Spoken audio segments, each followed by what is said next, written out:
All right, welcome. So today we're jumping into a really fascinating article from 2017 that makes one of the wildest claims I think we've ever come across. It argues that a major scientific breakthrough actually provides definitive proof for the existence of celestial beings. Yeah, you're seeing that right. That is the actual headline of the article we're looking at. They're not beating around the bush, are they? It's about as bold a statement as you can make. So the big question is, how in the world does the author connect a discovery in a lab to the heavens? Let's unpack this very unusual argument, step by step.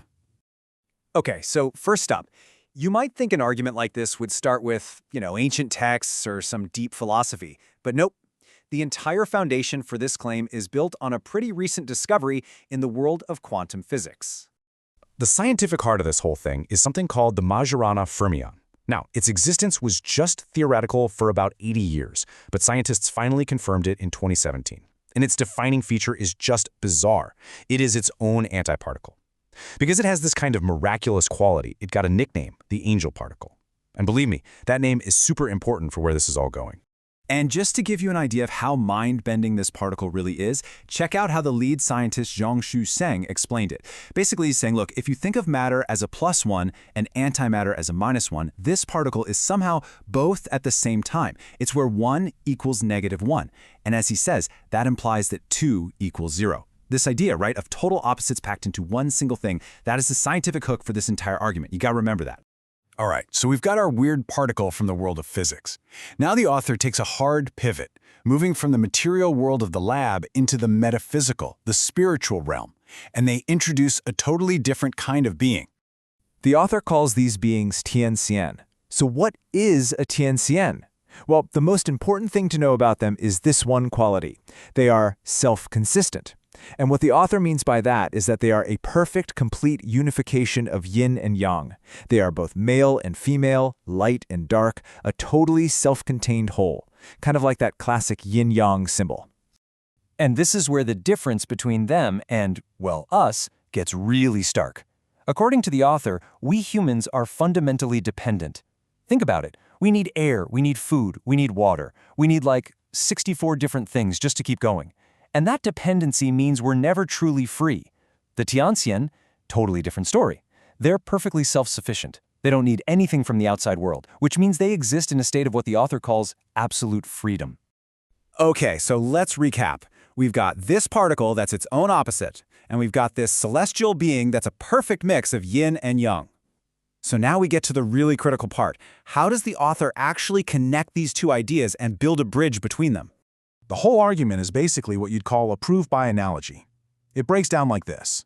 Step 1, the angel particle. It mashes up matter and antimatter into one single thing.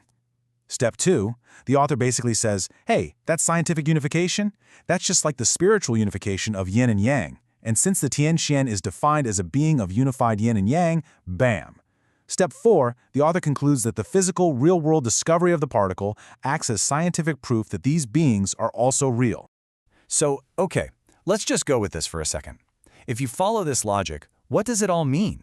What's it actually like to be one of these self-consistent, totally free beings? Well, the author has a very, very specific idea. Well, according to the author, this state of being happens in a place called the land of ultimate bliss. And they're not talking about a metaphor here. They mean a real, actual place. A dimension, maybe? It's a reality where your entire existence is just a constant, extreme state of happiness. It's the natural habitat for a Tianxian. And to try and make this pretty abstract idea feel a little more real, the author uses a really, really powerful analogy. I'm quoting directly from the source here. This state of bliss is described as being similar to reaching a sexual climax, but it lasts for eternity. It's a memorable image, for sure. It's meant to get across this idea of a never-ending, self-sustaining ecstasy.